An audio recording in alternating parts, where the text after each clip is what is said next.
बाबा जी और हुजूर जी की प्यारी संगत जी, राधा स्वामी जी, संगत जी, आज की साखी ऐसी साखी है जिसे सुनकर आपको हैरानी भी होगी, लेकिन आप यह भी जान पाएंगे कि अगर कोई अपने सद्गुरु पर अटूट विश्वास रखता है तो उसके विश्वास की लाज रखने के लिए सद्गुरु कुछ भी कर जाते हैं। आज मैं आपको एक ऐसी अटूट विश्वास की साखी सुनाने जा रही हूं जिसमें बाबा जी की एक सत्संगी बेटी बाबा जी से घर आने की जिद करती है और उसके अटूट विश्वास और प्यार के आगे मजबूर होकर बाबा जी उसकी जिद मान लेते हैं। ये साखी हरियाणा के सोनीपत में रहने वाली एक सत्संगी लड़की, जिसे बाबा जी पर बहुत ज्यादा विश्वास था और वह हमेशा से ही बहुत ज्यादा भजन सिमरन किया करती थी और वह अपने शहर के सत्संग घर में हमेशा सत्संग सुनने जाया करती थी और वहां सेवा भी करती थी। इस लड़की की पढ़ाई पूरी होने के बाद इसके माता पिता को इसकी शादी की चिंता सताने लगी और वह इसके लिए रिश्ता देखने लग गए। कुछ वक्त के बाद उन्हें एक अच्छा रिश्ता मिल भी गया और वह लड़का दिल्ली से था। आपस में परिवारों के मिलने जुलने के बाद इन्हें वह लड़का और वह परिवार पसंद आ गया। उनकी कोशिश तो हमेशा यही रहती थी कि यह जो भी अपनी बेटी के लिए लड़का देखे वह परिवार भी सत्संगी हो। लेकिन यह परिवार सत्संगी नहीं था, पर परिवार और लड़का अच्छा होने के कारण इन्होंने इस रिश्ते के लिए हाँ कर दिया।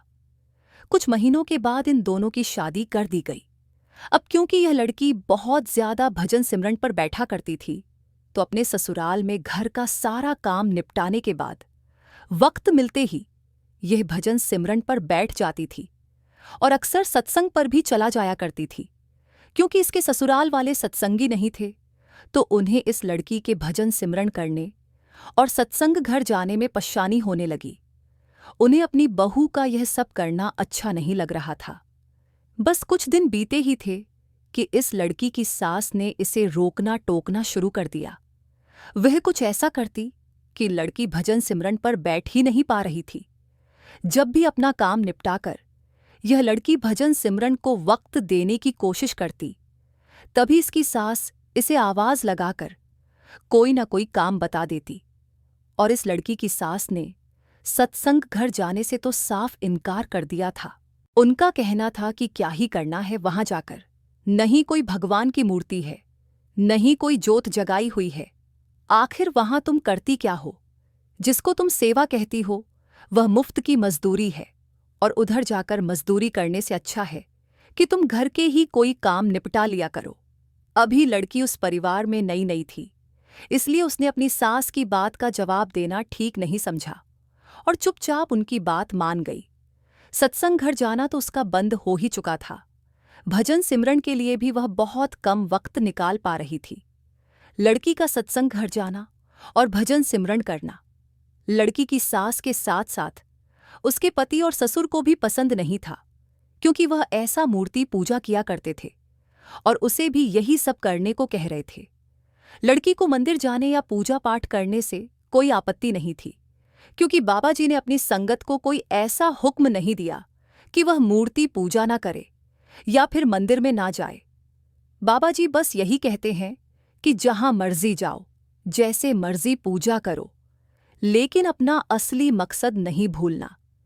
ये लड़की अपने ससुराल वालों की भावनाओं को समझ रही थी, लेकिन वह लोग इसे समझने की जरा भी कोशिश नहीं कर रहे थे। वह लोग सत्संग घर में कभी गए ही नहीं थे। ऐसे ही धीरे धीरे समय आगे बीतता गया।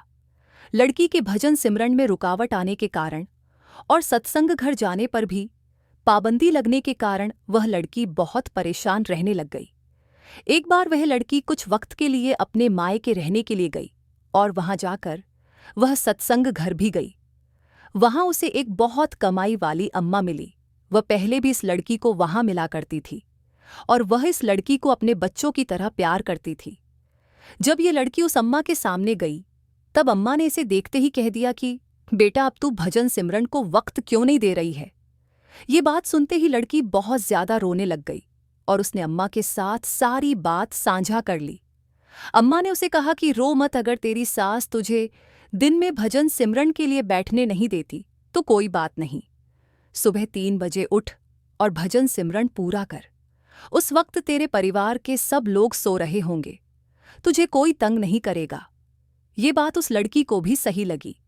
एक हफ्ते के बाद लड़की दोबारा अपने ससुराल चली गई और उसने वहां जाकर अम्मा के समझाए अनुसार 3 बजे उठकर भजन सिमरन करना शुरू कर दिया। संगत जी, अब जब भी लड़की सुबह 3 बजे उठकर भजन सिमरन पर बैठती तो उसके पति को परेशानी होने लग गई। कई बार सद्गुरु भी अपने बच्चों की परीक्षा लेते हैं। लड़की का पति कहने लगा कि तुम आधी रात को उठकर यहां बैठकर टोने टोटके कर रही हो। जब सुबह 3 बजे इस लड़की के कमरे से इसकी और इसके पति की बहस करने की आवाजें बाहर आई, तब इनकी आवाज सुनकर इसके सास और ससुर भी उठ गए और उन्होंने सारी बात जानी। लड़के ने अपनी पत्नी के बारे में अपने माँ बाप से कहा कि यह आधी रात को उठकर समाधि लगाकर बैठ जाती है। समझ नहीं आती ये हमारे घर पर क्या टोने टोटके करना चाहती है। ये सारी बात सुनकर उस लड़की की सास को बहुत ज्यादा गुस्सा आया और कहने लगी, मुझे समझ नहीं आता, जब मैंने तुझे दिन में यह सब करने के लिए रोक दिया तो अब तू यह सब आधी रात को करने लग गई। इस बार परेशान होकर लड़की ने भी अपना सब्र खो दिया और वह कहने लगी, मालिक की भक्ति करने में क्या गलत है। मेरे बाबा जी ने मुझे नामदान दिया है और मैं उसी नामदान की कमाई कर रही हूं, वह भी उस समय जब आप सब लोग सो रहे हैं और किसी को मुझसे कोई काम नहीं। मैं भी आप लोगों को कोई डिस्टर्ब नहीं कर रही हूं, तो इसमें क्या गलत हो गया। फिर उसकी सास उसे कहने लगी कि तेरे बाबा जी भगवान नहीं है, वह सिर्फ एक इंसान है। पता नहीं उन्होंने तुझ पर क्या जादू किया है जो तू हमारी सुनने को तैयार ही नहीं है। वह लड़की कहने लगी कि जब भी आप मुझे मंदिर ले जाना चाहते हैं मैं चलती हूं आपके साथ। घर में जो भी पूजा पाठ होता है उसमें बड़ी खुशी से हिस्सा लेती हूं, लेकिन मेरे बाबा जी ने मुझे नामदान दिया है तो मैं भजन सिमरन क्यों ना करूं। मैंने उन्हें नामदान के वक्त वचन दिया था कि मैं नियम से भजन सिमरन करूंगी और उनका भरोसा निभाऊंगी। मेरे बाबा जी हर वक्त मेरे आसपास हैं और मेरी संभाल करते हैं। मैं उनसे दूर नहीं रह सकती। अपने सद्गुरु के साथ मैं अंदर से जुड़ी हुई हूं। दिन रात की मेहनत करके मैंने इस रूह का रिश्ता उस परमात्मा के साथ जोड़ा है। अब मैं भजन सिमरन को किसी भी कीमत पर छोड़ नहीं सकती और ना ही सद्गुरु से अपना रिश्ता तोड़ सकती हूं। यह सब सुनकर उस लड़की की सास कहने लगी कि अगर तू अपने बाबा जी पर इतना ही विश्वास करती है और तुझे लगता है कि तेरी हर पल संभाल करते हैं, तो अपने उस बाबे को हमारे घर बुला।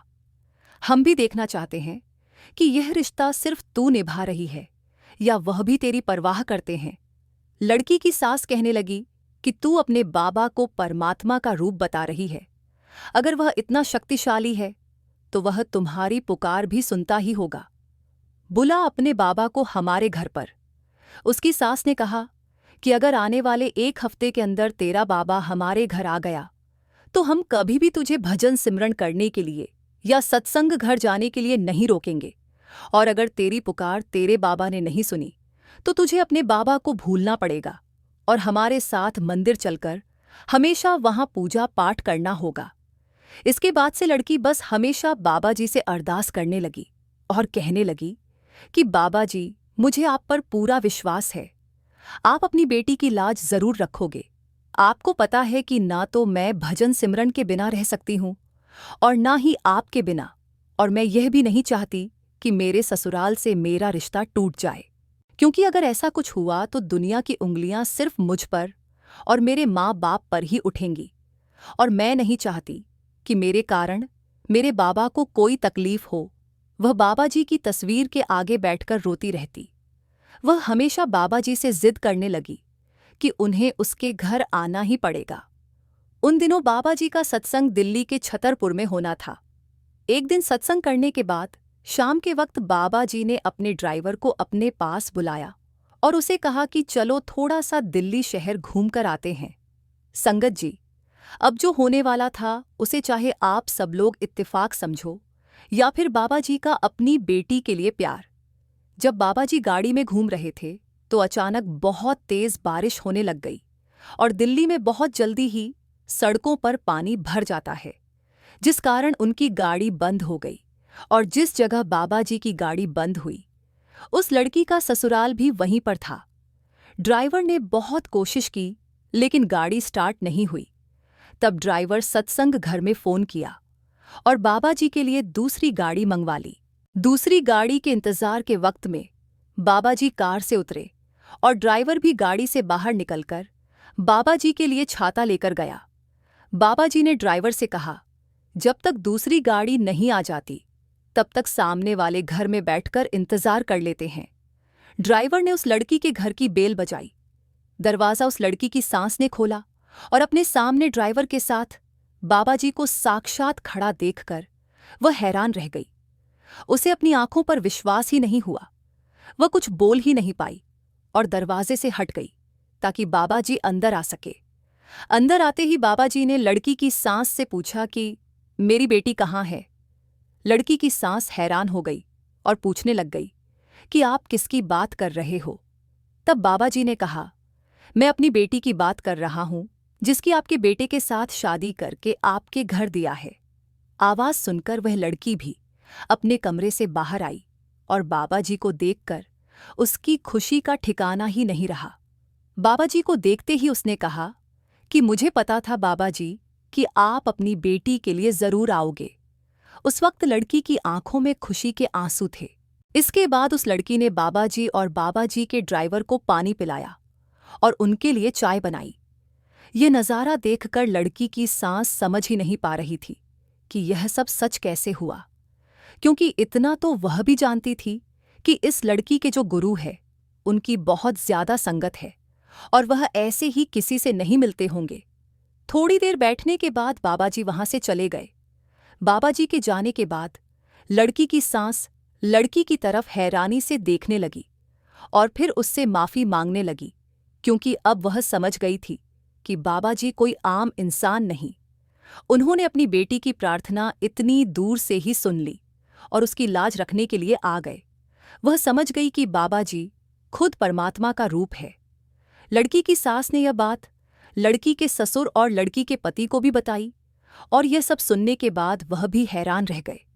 इसके बाद उन सब ने उस लड़की से कहा कि तुम जब मर्जी बैठकर भजन सिमरन करो और जब मर्जी सत्संग घर जाओ, हम में से कोई तुम्हें कभी भी नहीं रोकेगा। इस घर में सब कुछ बहुत अच्छा हो गया। अब लड़की खुश रहने लगी और अपना भजन सिमरन भी पूरा करने लगी।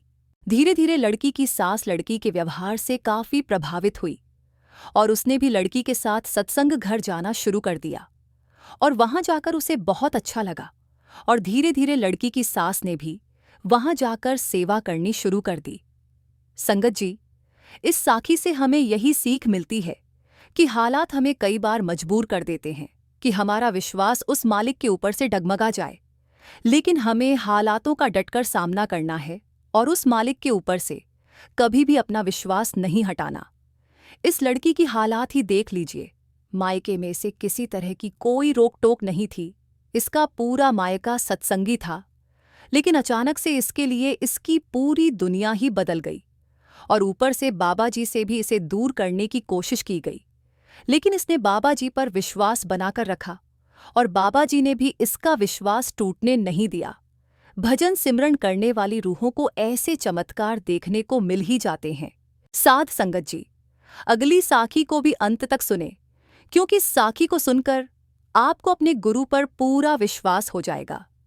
साध संगत जी, अक्सर आपने लोगों को कहते हुए सुना होगा कि भगवान हमारा साथ नहीं दे रहा, लेकिन क्या आप जानते हैं कि ऐसा क्यों होता है? भगवान साथ क्यों नहीं देते हैं? जबकि कई लोगों को आपने ये भी कहते सुना होगा कि ईश्वर मेरे साथ है। साध संगत जी, भगवान सिर्फ उन्हीं की मदद करते हैं जिनके कर्म अच्छे होते हैं, जिनके कर्म का उद्देश्य अच्छा होता है और जो दूसरों को सुख पहुंचाने के लिए काम करते हैं। साध संगत जी, धन्ना जी का जन्म एक सामान्य किसान परिवार में हुआ था। इनके पिताजी खेती करते थे और गायों का पालन किया करते थे। एक दिन धन्ना जी के परिवार के कुल गुरु, जिनका नाम था पंडित त्रिलोचन, वे तीर्थ यात्रा करके लौटे थे और कुछ दिनों के लिए धन्ना जी के घर पर रुक गए। पंडित त्रिलोचन जी शालिग्राम भगवान की सेवा किया करते थे। वो बड़े भाव से भगवान शालिग्राम की शिला की सेवा करते थे। उनको पुष्प चढ़ाते, उन्हें भोग लगाते और भगवान को भोग लगाने के बाद ही वो भोजन ग्रहण करते थे। बालक धन्ना पंडित जी को ये सब करते हुए देखता था। उसे भगवान की सेवा बड़े अच्छी लगती थी। जब पंडित जी भगवान की सेवा करते तो धन्ना को बड़ा ही सुकून मिलने लगता। कुछ दिनों के बाद जब पंडित जी जाने लगे, तब बालक धन्ना पंडित जी से शालिग्राम भगवान के लिए जिद करने लगा। कहने लगा कि मुझे ठाकुर जी चाहिए। परंतु पंडित जी अपने ठाकुर जी छोटे से बालक को कैसे दे सकते थे। धन्ना जी को उनके माता पिता ने बहुत समझाया, परंतु धन्ना जी नहीं माने।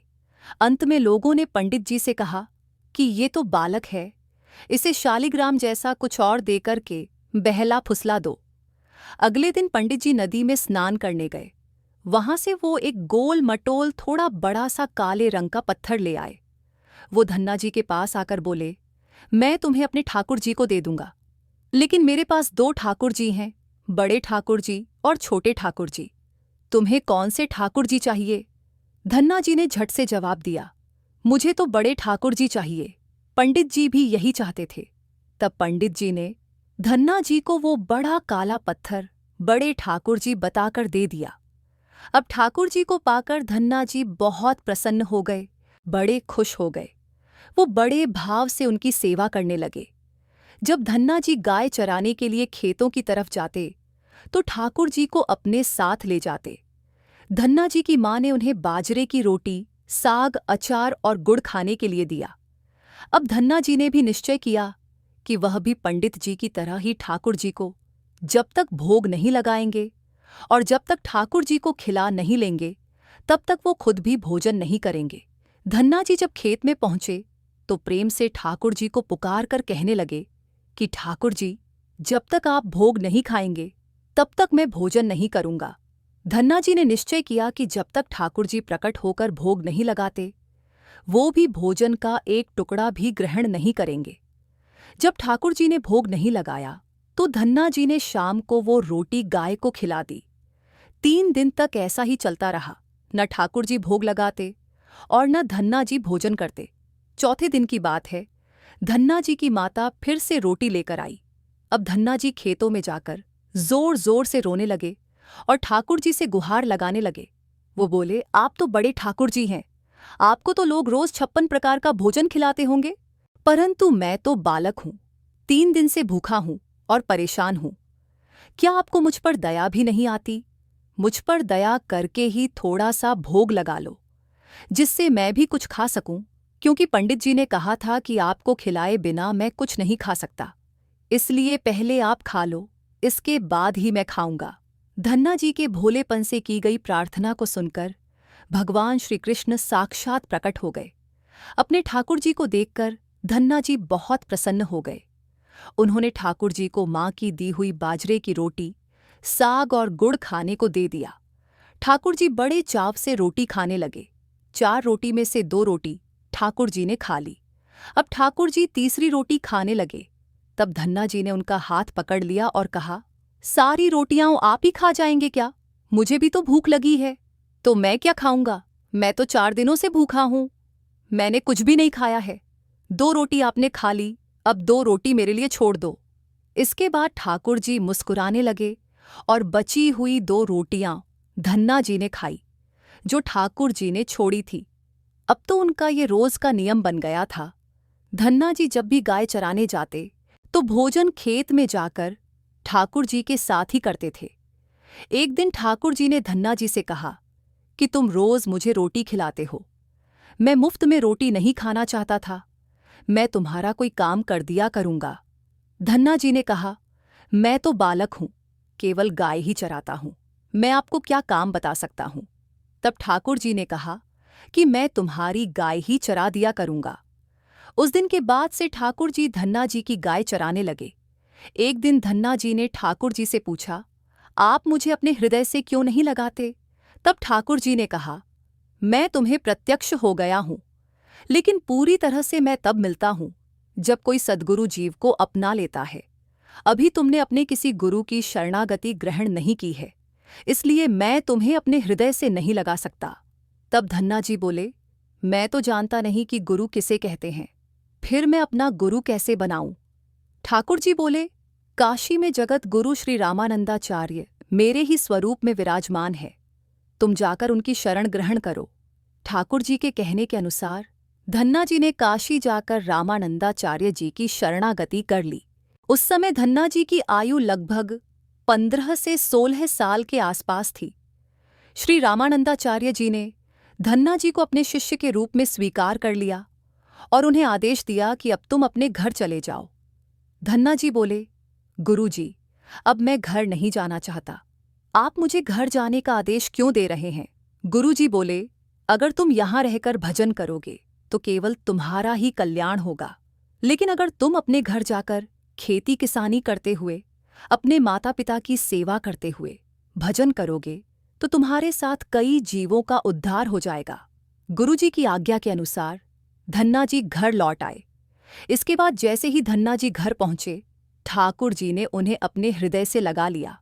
इसके बाद धन्ना जी खूब संतों की सेवा करने लगे। जब भी उनके गांव में कोई साधु संत आता, धन्ना जी उन्हें अपने घर में ले आते और बड़े प्रेम से उनकी सेवा करते। उन्हें भोजन खिलाते संतों की सेवा करने के कारण अब उनके घर दूर दूर से साधु संत आने लगे। धन्ना जी सभी का बड़े प्रेम से सत्कार करते और उन सभी को भोजन खिलाते। एक दिन की बात है, धन्ना जी के पिता ने धन्ना जी से कहा कि देखो भाई, हम लोग गृहस्थ हैं, यदि महीने में एक आध बार कोई साधु आ जाए तो हम उसकी सेवा भी कर दें और उन्हें भोजन भी करवा दें।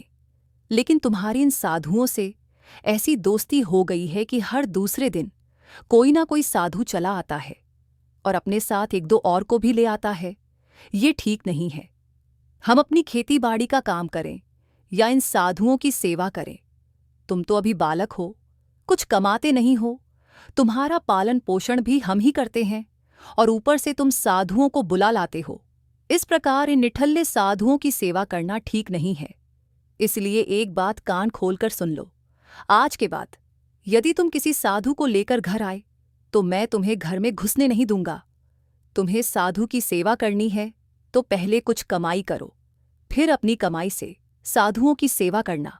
पिताजी की बात सुनकर धन्ना जी उदास हो गए और चुपचाप खड़े हो गए। तब पिताजी ने धन्ना को डांटते हुए कहा, आज के बाद किसी साधु को घर में लेकर के मत आना और जाओ खेतों में गेहूं बोकर आओ। खेत तैयार है, बोरी में गेहूं का बीज रखा है, इसे बैलगाड़ी में ला दो और ले जाओ और खेत में बो दो। धन्ना जी ने बैलगाड़ी में गेहूं रखे और खेत में बोने के लिए चल दिए। धन्ना जी थोड़ी ही दूर चले थे कि उन्हें मार्ग में कुछ साधुओं की टोली आती दिखाई दी। धन्ना जी ने बैलगाड़ी से उतरकर उन साधुओं को साष्टांग प्रणाम किया। संतों ने धन्ना जी को आशीर्वाद दिया और पूछा, बेटा, इस गांव में धन्ना जी का कौन सा घर है? सुना है वो जगत गुरु रामानंदाचार्य के शिष्य हैं और बहुत छोटी सी उम्र में उन्होंने भगवान के दर्शन प्राप्त कर लिए हैं। हम भी उनके दर्शन करना चाहते हैं। ये सुनकर धन्ना जी संकोच में पड़ गए और वो हाथ जोड़कर बड़ी विनम्रता से बोले, महाराज, मुझे ही लोग धन्ना भगत कहते हैं। संत बोले, भगवान ने बड़ी कृपा की, हम जिनसे मिलने आए थे वो यहीं मिल गए। निश्चित ही आप ऐसे ही भक्त हैं जैसा आपके विषय में सुना था। कितनी विनम्रता है आप में। चलिए, आपके घर चलते हैं, वहीं बैठकर आपसे चर्चा करेंगे और ढेर सारी बातें करेंगे। धन्ना जी ने सोचा, अभी पिताजी ने साधुओं को घर लाने से मना किया है। यदि मैं खेतों में बीज बोने के बजाय इन साधु संतों को घर ले गया तो पिताजी आसमान सर पर उठा लेंगे और इन साधुओं को भी भगा देंगे। तब धन्ना जी कुछ विचार करके बोले, महाराज, अभी घर पर कोई नहीं है, मैं भी खेतों की तरफ जा रहा हूं, आप भी मेरे साथ वहीं चलिए। संत बोले, ठीक है, हमें तो आपसे मिलना था और आप जहां भी ले चलें हम वहीं चलेंगे। फिर धन्ना जी उन सभी को खेत पर लेकर चले गए। खेत में एक पेड़ के नीचे बने हुए चबूतरे पर साधु को बैठाकर बोले, महाराज, आप यहीं पर कुछ देर तक विश्राम कीजिए, तब तक मैं आपके लिए भोजन पानी की व्यवस्था करता हूं। इतना कहकर धन्ना जी वहां से बैलगाड़ी लेकर के चले गए। बैलगाड़ी लेकर धन्ना जी सीधे बनिए की दुकान पर पहुंचे। वहां पर उन्होंने बैलगाड़ी में जो भी बीज गेहूं खेत में बोने के लिए रखे था उसे बनिए को बेच दिया और उसी से दाल चावल और जो भी खाना बनाने वाला सामान था सब खरीद लिया। सामान लेकर धन्ना जी खेत पहुंचे। वहां पर संतों के साथ मिलकर बहुत बढ़िया दाल, चावल और प्रसाद बनाया। भगवान को भोग लगाने के बाद बड़े प्रेम से संत और धन्ना जी ने बैठकर भोजन किया। इसी बीच भगवान की चर्चा भी होती रही। संतों को भोजन करवाने के बाद बड़े प्रेम से धन्ना जी ने उनको विदा कर दिया। संतों के जाने के बाद धन्ना जी सोचने लगे कि बीज वाले गेहूं को तो बेचकर मैंने संतों को भोजन करा दिया, अब खेत में क्या बोया जाए। अगर पिताजी बीज मांगेंगे तो मैं कहाँ से बीज लाकर दूंगा, और यदि खेत में कुछ पैदा नहीं हुआ तो मैं पिताजी को क्या जवाब दूंगा। यही सोचकर धन्ना जी ने बोरी में रेत भरी और आसपास के लोगों को दिखाने के लिए रेत को खेत में बोने लगे। सुबह से शाम तक सारी बोरियां जो रेत की बनाई थी, धन्ना जी ने वो रेत खेतों में छिड़क दी। आसपास के किसान देख रहे थे कि धन्ना जी खेतों में गेहूं बो रहे हैं, वो तो खेतों में रेत बो रहे थे। खेत बोने के बाद धन्ना जी बड़े प्रसन्न मन से घर की ओर चल दिए। वो सोचने लगे, खेत में तो कुछ उगना नहीं है तो देखभाल भी नहीं करनी पड़ेगी। धन्ना जी जब घर पहुंचे तो पिताजी ने पूछा कि खेत बोआए। धन्ना जी बोले कि पिताजी, मैं खेत बोआया हूं। कुछ दिन बीते, धन्ना जी के पिताजी और गांव के कुछ बड़े बूढ़े लोग धन्ना जी के पास आए और बोले कि तुमने कैसा खेत बोया है, ऐसी फसल तो हमने अपने जीवन में आज तक नहीं देखी। ऐसा लगता है जैसे गेहूं का एक एक दाना नाप नाप कर समान दूरी पर बोया गया है और सारे ही दाने उगाए हैं। इतनी सुंदर फसल तो हमने आज तक नहीं देखी। ये सब तुमने कैसे किया? धन्ना जी सोचने लगे कि सब हमें इनको ताने मार रहे हैं, खेत में कुछ उगा नहीं होगा, इसलिए ऐसी बातें कर रहे हैं। तब धन्ना जी ने आश्चर्यचकित होकर स्वयं खेत पर जाकर देखा तो बड़े ही आश्चर्यचकित हो गए। उन्होंने देखा कि जिस खेत में उन्होंने रेत बोई थी वहां पर फसल उगाई है, और एक सुंदर फसल उन्होंने भी कभी नहीं देखी थी। फसल को देखकर धन्ना जी को भगवान की कृपा का एहसास हुआ और उनकी आंखों से आंसू निकल आए। धन्ना जी जोर जोर से रोने लगे। जब धन्ना जी के पिता और अन्य गांव वालों ने रोने का कारण पूछा, तब धन्ना ने रोते हुए सारी घटना कह सुनाई। धन्ना जी बोले, पिताजी, जब आपने संतों को घर लाने के लिए मना किया था और खेत बोने के लिए गेहूं दिया था, उसी दिन मुझे मार्ग में कुछ संत मिले थे। मैं उन संतों को अपने घर नहीं लाया और खेत पर ही ठहरा कर जो गेहूं मैंने बीज बोने के लिए लिए थे वे सब बनिए की दुकान पर बेचकर संतों को भोजन करवा दिया। इसके बाद मैं लोगों को दिखाने के लिए रेत को खेत में बो दिया। फिर यह फसल कैसे हो गई मुझे नहीं मालूम। धन्ना जी की बात सुनकर उनके पिताजी की आंखों में आंसू आ गए और वो बोले, मेरा धन्य भाग्य जो मेरे घर में ऐसे पुत्र ने जन्म लिया। आज के बाद हम तुम्हें रोकेंगे नहीं। खूब साधु को बुलाओ, संतों की सेवा करो, हम तुम्हें अब कभी मना नहीं करेंगे। आज से मैं भी भगवान की भक्ति किया करूंगा और तुम्हारे साथ संतों की सेवा करूंगा। इसके बाद धन्ना जी और उनके परिवार वाले खूब संतों की सेवा करने लगे। कुछ समय बाद धन्ना जी की उगाई हुई फसल को काटने का समय आ गया। उस समय उतने ही आकार की खेती से 50 गुना ज्यादा गेहूं निकला। ये गेहूं इतना ज्यादा था कि उसे रखने तक की जगह नहीं बची थी। गांव के सभी लोग धन्ना जी की फसल देखकर आश्चर्यचकित हो गए। अब धन्ना जी और उनका परिवार अपनी क्षमता के अनुसार संत की सेवा और भगवान की भक्ति करने लगे। उनके घर हमेशा साधु संतों की भीड़ लगी रहती थी। अब धन्ना जी जब भी खेतों में फसल बोते, हर बार ऐसे ही फसल होने लगी। अब धन्ना जी अपने गांव के बड़े किसान बन गए। गांव के सभी लोग धन्ना जी को चमत्कारी संत मानने लगे और उनके खेतों की मिट्टी को भी चमत्कारी मानने लगे। अब जिन लोगों के खेतों में पर्याप्त फसल नहीं होती, तो वो लोग धन्ना जी के खेतों की मिट्टी ले जाकर अपने खेतों में छिड़क लेते, जिससे उनकी फसल भी अच्छी होने लगी। चारों तरफ धन्ना जी की जय जयकार होने लगी। एक बार भगवान ने धन्ना जी की परीक्षा लेनी चाहिए। धन्ना जी के गांव में अकाल पड़ गया। धन्ना जी बड़े किसान थे, उनके पास बहुत खेती थी और अन्न के भंडार भरे थे। अकाल के कारण उनके गांव और आसपास के क्षेत्र के ब्राह्मण, संत, गरीब और जरूरतमंद लोग धन्ना जी के पास मदद की उम्मीद से आने लगे। धन्ना जी भी उन्हें दोनों हाथों से भंडार लुटाने लगे। कभी कोई जरूरतमंद उनके घर से खाली हाथ नहीं लौटता। धीरे धीरे धन्ना जी का अन्न भंडार समाप्त होने लगा। परंतु धन्ना जी ने निश्चय किया कि जब तक उनका सामर्थ्य है वह किसी भी जरूरतमंद को निराश नहीं करेंगे और सब कुछ बेचकर लोगों की मदद करेंगे। धन्ना जी की संत सेवा से प्रसन्न एक दिन उनके पास संत के भेष में स्वयं ठाकुर जी आ गए। उन्होंने धन्ना जी को तुम्बा कमंडल बनाकर दे दिया और कुछ लौकी के बीज दिए और कहा कि धन्ना जी, इन बीजों को अपने खेत में बो दो और जब इनकी फसल पक जाए तो उनसे जो भी प्राप्त हो उसे लोगों की सेवा में खर्च कर देना। धन्ना जी ने ऐसा ही किया। संत की आज्ञा से उन्होंने तुम्बा के बीज खेतों में बो दिए। गांव के लोग कहने लगे, लगता है धन्ना जी पागल हो गए हैं, ऐसे भीषण अकाल में फसल बो रहे हैं और वो भी तुम्बा की। ये तो केवल कमंडल बनाने के काम में आता है। ऐसी फसल यदि उग भी गई, पैदा भी हो गई, तो उसका क्या फायदा होगा। कुछ दिन बाद तुम्बा की फसल उगाई। सभी लोग आश्चर्य करने लगे कि ऐसी भीषण अकाल में बिना पानी के फसल कैसे हो सकती है। कुछ ही दिनों में धन्ना जी का खेत हरा भरा हो गया। इसी बीच धन्ना जी जरूरतमंदों की सेवा करते रहे। धन्ना जी ने अपना सारा अन्न भंडार सेवा दान में लगा दिया। उनके घर में जो भी फसल के बीज रखे थे वो भी सब उन्होंने संतों को भोजन के लिए दान कर दिया। अब उनके पास अपने परिवार के गुजारे के लायक भी अन्न नहीं बचा था। गांव के लोग कहने लगे, बड़ा मूर्ख है जो सारा अन्न लुटा दिया, अपने परिवार के लिए कुछ भी नहीं रखा और उसने फसल में बोया भी क्या तुम्बा, जो कोई खा भी नहीं सकता। धन्ना जी को लोगों की बातों से कोई फर्क नहीं पड़ा। वह तो भगवान का नाम लेते रहते और लोगों की मदद करते रहते थे। एक दिन ऐसा आया जब धन्ना जी के खेतों में लगी फसल पक गई। उनके खेत में बड़े बड़े तुम्बा के फल दिख रहे थे। धन्ना जी ने सोचा, अब दान करने के लिए तो कुछ है नहीं, अब इन तुम्बा से कमंडल बनाकर संतों को दिया करेंगे।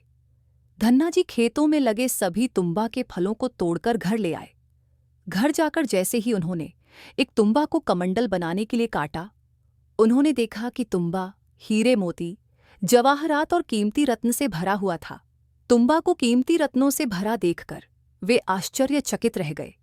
उनके पास तो तुम्बा की पूरी फसल थी। उन्होंने देखा सभी तुम्बा फलों में ऐसे कीमती रत्न भरे हुए थे। अब उनके पास इतनी कीमती रत्न और जवाहरात हो गए जितने किसी राजा के पास भी ना हो। इस चमत्कार को देखने के बाद धन्ना जी को उस संत की याद आई जिन्होंने तुम्बा के बीज दिए थे। उस संत ने कहा था कि इस फसल से जो भी प्राप्त हो उसे लोगों की सेवा में लगा देना। अब धन्ना जी उस धन से लोगों की सेवा करने लगे। फिर वह दोनों हाथों से लोगों की मदद करने लगे। उस समय वह काल कई वर्षों तक चला। उस समय धन्ना जी ने अपने घर में और आसपास कई गांव में लंगर शुरू करवा दिया। आसपास के सैकड़ों गांव के लाखों लोग बरसों तक धन्ना जी के लंगर में तीनों समय का भोजन किया करते थे। धन्ना जी ने अपने जीवन में कई मंदिर, तालाब और धर्मशाला भी बनाई थी और हर तरह से साधु संत और जरूरतमंद लोगों की मदद किया करते थे। लोग धन्ना जी को धन्ना सेठ कहकर बुलाने लगे। धन्ना जी जैसा धनी आज तक कोई भी नहीं हुआ। वह धन और मन दोनों से धनी थे। आज भी उनके नाम से धनी लोगों को धन्ना सेठ की पदवी दी जाती है और कहा जाता है, क्या तुम धन्ना सेठ हो गए हो? दोस्तों, यदि भगवान की कृपा जिस व्यक्ति पर हो जाए और उनका आशीर्वाद जिनको प्राप्त हो जाए, उनके लिए जीवन में कुछ भी असंभव नहीं होता। दोस्तों, कोई चाहे कितनी भी दौलत का संग्रह कर ले, लेकिन यदि परमात्मा की इच्छा नहीं है तो आप उसे धन से सुख नहीं पा सकते। यदि लाख प्रयास करने के बाद भी जीवन में दुख है, असंतोष है, तो समझ लीजिए भगवान की भी यही मर्जी है।